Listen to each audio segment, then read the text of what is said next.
Hello everyone, आज की इस लेक्चर में हम बात करेंगे साइकोलॉजी सब्सिडी की। इसके पहले आपके साइकोलॉजी सब्सिडी की 2 लेक्चर हो चुके हैं, जो कि आप प्लेलिस्ट में जाके देख सकते हैं, और ये तीसरा लेक्चर है। इससे पहले मैंने 2 लेक्चर में लगभग 90 क्वेश्चन और 70 क्वेश्चन को कवर किया था। इसमें भी आपका 90 क्वेश्चन कवर करूँगा। तो चलिए अच्छे से देखिए। इसको बार बार रिवाइज करने के लिए आप बार बार वीडियो देख लीजिएगा, आपका रिविज़न हो जाएगा और याद भी हो जाएगा। तो चलिए शुरू करते हैं। कल ये वीडियो नहीं आ पाई थी क्योंकि कल अपलोड हुआ, कल रिकॉर्ड तो हुआ था, लेकिन कुछ दिक्कतें उसमें हो गई थी रिकॉर्ड के वक्त में, इसीलिए कल अपलोड नहीं कर पाया था मैं। तो चलिए इस वीडियो में अब शुरू करते हैं।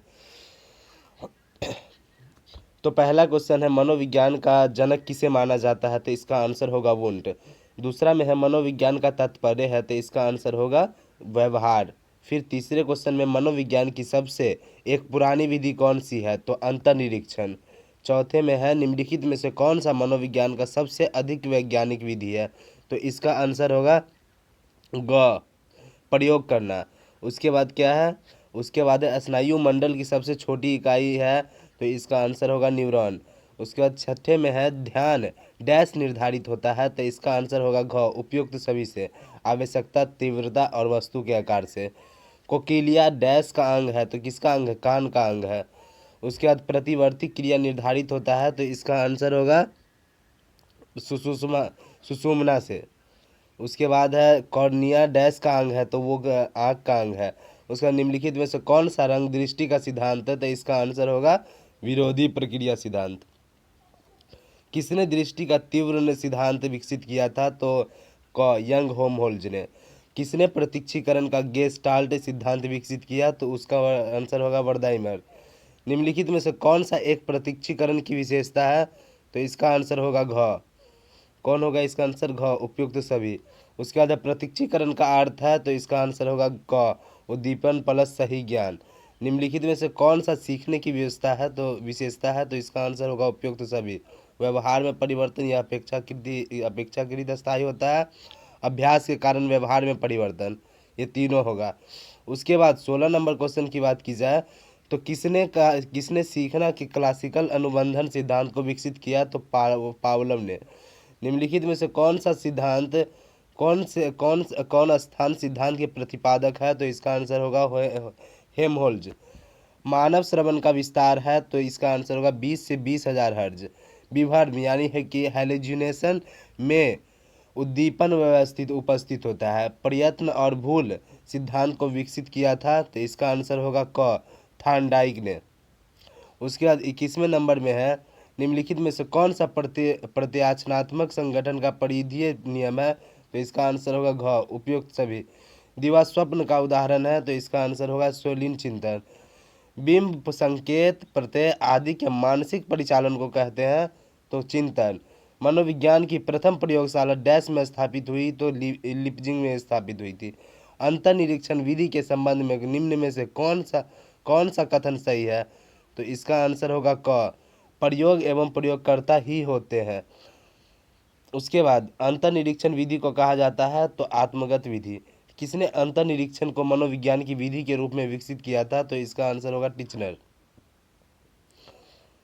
अब आगे क्वेश्चन की देखें तो, निरीक्षण मनोविज्ञान की एक विधि के रूप में प्रस्तुत किया? तो वॉटसन। सामाजिक व्यवहार के अध्ययन में कौन सी विधि सबसे उपयुक्त है? तो इसका आंसर होगा निरीक्षण विधि। सहभागी निरीक्षण का अर्थ होता है? तो इसका आंसर होगा शोधकर्ता समूह में क्रियाओं में भागीदार होता है। एक शोधकर्ता स्मरण पर संगीत के प्रभाव का मापन हेतु एक प्रयोगात्मक अभिकल्प का उपयोग करता है। इस प्रयोग में स्वतंत्र चर है? तो इसका आंसर होगा संगीत। ब्रिटिश शासनकाल में भारत में कई व्यक्तियों और समूहों ने ब्रिटिश जीवन शैली को अपनाया। इस परिवर्तन को कहा जाता है? तो इसका आंसर होगा संस्कृति संक्रमण। एक प्रयोग में शोधकर्ता एक चर का परिचालन करता है, उसे कहते हैं स्वतंत्र चर। प्रयोगात्मक विधि में प्रयोग डैश में किया जाता है? तो क्या किया जाता है? नियंत्रित अवस्था में। मनोविज्ञान में वह शाखा जो व्यवहार का अध्ययन सामाजिक परिदृश्य में करता है? तो इसका आंसर होगा समाज मनोविज्ञान। मनोविज्ञान जो मनोवैज्ञानिक विकारों वाले लोगों के निदान और उपचार पर केंद्रित है? तो इसका आंसर होगा नैनादिक मनोविज्ञान।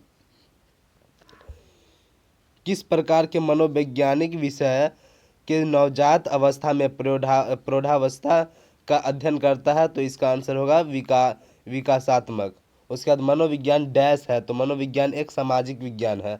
उसके बाद मनोविज्ञान मन का विज्ञान है, डैश संप्रदाय ने मनोविज्ञान को परिभाषित किया, तो प्राचीन यूनानी दार्शनिक। उसके बाद डैश वर्ष में मनोविज्ञान एक स्वतंत्र विज्ञान के रूप में स्थापित हुआ, तो इसका आंसर होगा ग 1879। उसके बाद 41 नंबर में है, वॉटसन ने परिभाषित किया कि मनोविज्ञान डैश का विज्ञान है, तो व्यवहार का विज्ञान है। एसआर प्रत्यय को सबसे पहले डैश ने स्थापित किया, तो उपयुक्त में से कोई नहीं। इसमें से ना वुंड स्थापित किया था, ना वॉटसन और ना ही जेम्स। किसने कहा कि संवेदना एक मनोवैज्ञानिक झूठ है, तो इसका आंसर होगा वर्दाइमर। उसके बाद गेस्टाल्ट मनोविज्ञान, गेस्टाल्ट शब्द जर्मन भाषा से लिया गया जिसका अर्थ होता है पूर्ण। उसके बाद प्रसिद्ध वह पुस्तक प्रिंसिपल ऑफ साइकोलॉजी के लेखक है, तो इसका आंसर होगा विलियम जेम्स। उसके बाद वॉटसन के अनुसार मनोविज्ञान डैश का विज्ञान है, तो इसका आंसर होगा व्यवहार। आंशिक रूप में रंग अंधापन को कहा जाता है, तो इसका आंसर होगा रंग अंधा। अब 48 नंबर में है, पूर्णतः रंग अंधापन को कहा जाता है, तो इसका आंसर होगा एक्रोमेट्स। तीव्रनात्मक सिद्धांत के अनुसार कौन सी 3 प्राथमिक रंग है, तो ये लाल, पीला और नीला। फ्राई प्रपंच का एक प्रकार है, डैश है, तो इसका आंसर होगा फोटोपिक दृष्टि। उसके बाद निम्नलिखित में से कौन सा एक प्रत्यक्षीकरण का संगठनात्मक नियम है, तो इसका आंसर होगा उपयुक्त सभी। समीपता का नियम, सममिति का नियम और समानता का नियम। प्रत्यक्षीकरण के प्रसिद्ध अध्ययन में देखा गया कि गरीब बच्चे अमीर बच्चों की तुलना में सिक्कों का अधिक अनुमान किया। यह प्रयोग किया गया किसके द्वारा? बुर्नैर और गुडमैन के द्वारा। डैश में क्षतिग्रस्त होने वाले संवेदन स्नायु श्रवण क्षति होता है, तो इसका आंसर होगा घ में सीलिया। अब 54 नंबर में है कि निम्नलिखित में से कौन सा सेट विरोधी प्रक्रिया सिद्धांत के अनुसार विपरीत रंग सेट नहीं है, तो इसका आंसर होगा उजला काला। अब निम्नलिखित में से कौन सी मध्य कर्ण की 3 हड्डियां है, तो इसका आंसर होगा हैमर, एनविल, अस्तायर, अप। निम्नलिखित अगर वस्तु ए और वस्तु बी को ढकता है तो ए वस्तु नज़दीक दिखाई पड़ता है। यहाँ कौन से गहरे का संकेत का उपयोग होता है, तो इसका आंसर होगा हस्तक्षेप का। सर्जनात्मक चिंता की अवस्थाओं में कौन सा कर्म सही है, तो इसका आंसर होगा क आयोजन, उद्भवन, प्रबोधन, प्रमाणीकरण। अब 48 नंबर क्वेश्चन में है कि निम्नलिखित में से कौन सा चिंतन क्रिया में हमेशा शामिल होता है, तो इसका आंसर होगा घ उपयुक्त सभी। डैश एक अपेक्षाकृत स्थायी व्यवहार में परिवर्तन है जो अभ्यास के कारण उत्पन्न होता है, तो किसके कारण उत्पन्न होता है? सीखना के कारण। उसके बाद 60 नंबर में है, डैश सभी संज्ञानात्मक क्रियाओं का आधार है, तो इसका आंसर होगा प्रत्यक्षीकरण। किसने कहा कि सभी उच्च स्तरीय चिंतन भाषा द्वारा ही निर्धारित होता है, तो इसका आंसर होगा वोल्फ। आकृति पृष्ठभूमि संबंध सबसे पहले कहाँ स्थापित हुआ? पहले स्थापित किया गया गेस्टाल्ट मनोवैज्ञानिक द्वारा। अब अर्थपूर्ण संवेदना को कहा जाता है, तो इसका आंसर होगा प्रत्यक्षीकरण। उसके बाद पावलम ने डैश पर क्लासिकल प्रयोग किया, तो किस पे किया? कुत्ता पर किया था। उसके बाद वीना संवेदी उद्दीपन के प्रत्यक्षीकरण को कहते हैं, तो इसका आंसर होगा विभर्म। एक बच्चा के फोबिया में शंकु नहीं हो रहा हो, तो इसका आंसर होगा क्या? हमेशा रंग अंधापन नहीं हो सकता। बच्चों की आकृति और पृष्ठभूमि प्रत्यक्षीकरण डैश से उत्पन्न होता है, तो अवगानात्मक पैटर्न से। अब कोल्हर ने किस प्रकार सफलतापूर्वक प्रयोग पर सूझ सिद्धांत का प्रतिपादन किया, तो इसका आंसर होगा चिंपांजी। यह एक सवाल गेस्टाल्ट मनोवैज्ञानिक द्वारा पूछा गया कि चीज़ें जिस तरह से दिखाई देती है वैसी ही क्यों होती है, जिस तरह से दिखाई देती है वैसी ही क्यों होती है, तो इसका आंसर होगा ग वर्दाइमर। उसके बाद है धारणा के रूप में प्रत्यक्षीकरण की सबसे मौलिक प्रक्रिया है, तो इसका आंसर क्या होगा? तो इसका आंसर होगा आकृति पृष्ठभूमि पर। अब किसने कहा पूर्ण अंश से अधिक होता है, तो किसने कहा पूर्ण अंश से अधिक होता है, तो इसका आंसर होगा वर्दाइमर। किसने कहा कि संवेदना एक मनोवैज्ञानिक झूठ है, तो इसका आंसर होगा वुंट। शंकु डैश के प्रति उत्तरदायी होता है, तो रंग संवेदना के प्रति। मनोविज्ञान एक स्वतंत्र विज्ञान के रूप में डैश ईस्वी में अस्तित्व में आया, तो इसका आंसर होगा 1789 में। और यह एक अलग प्रक्रिया नहीं है, यह केवल अप्रासंगिक उत्तेजनाओं पर ध्यान देना है जो मुख्य दिए गए कार्य का हिस्सा नहीं है। फिर यह क्या है? तो यह है ध्यान का बदलना।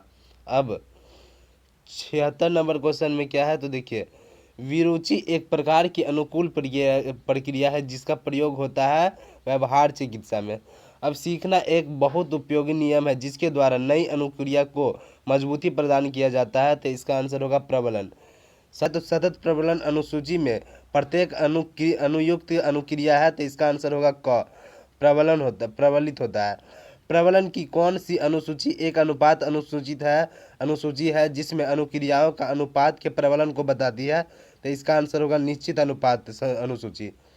अब 80 नंबर क्वेश्चन में क्या है, तो साधनात्मक अनुकूल सिद्धांत डैश के द्वारा प्रतिपादित किया गया, तो इसका आंसर होगा सिग्नर के द्वारा। अब निम्नलिखित में से कौन सा एक ऋणात्मक प्रबलन है, तो इसका आंसर होगा क। किस प्रयोग में आहा अनुभूति देखा गया, तो इसका आंसर होगा चिंपांजी के प्रयोग में। अब जब व्यवहार किसी विशिष्ट उद्दीपन से संबंधित होता है तो उसे कहते हैं प्रतिवादी व्यवहार। अब जब व्यवहार किसी विशिष्ट उद्दीपन से सहसंबंधित नहीं होता है उसे कहते हैं, इसका आंसर होगा क्रिया प्रपूत व्यवहार।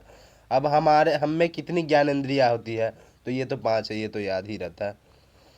अब 86 नंबर में है स्थान सिद्धांत कहता है कि, इसका आंसर होगा कोकिलिया के विभिन्न भाग विभिन्न बारंबारता से उत्तेजित होते हैं।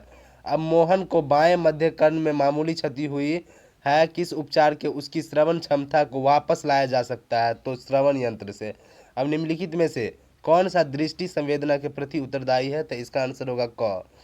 अब कर्ण ढोलक डैश का अंग है, तो किसका अंग है, वाह कर्ण का।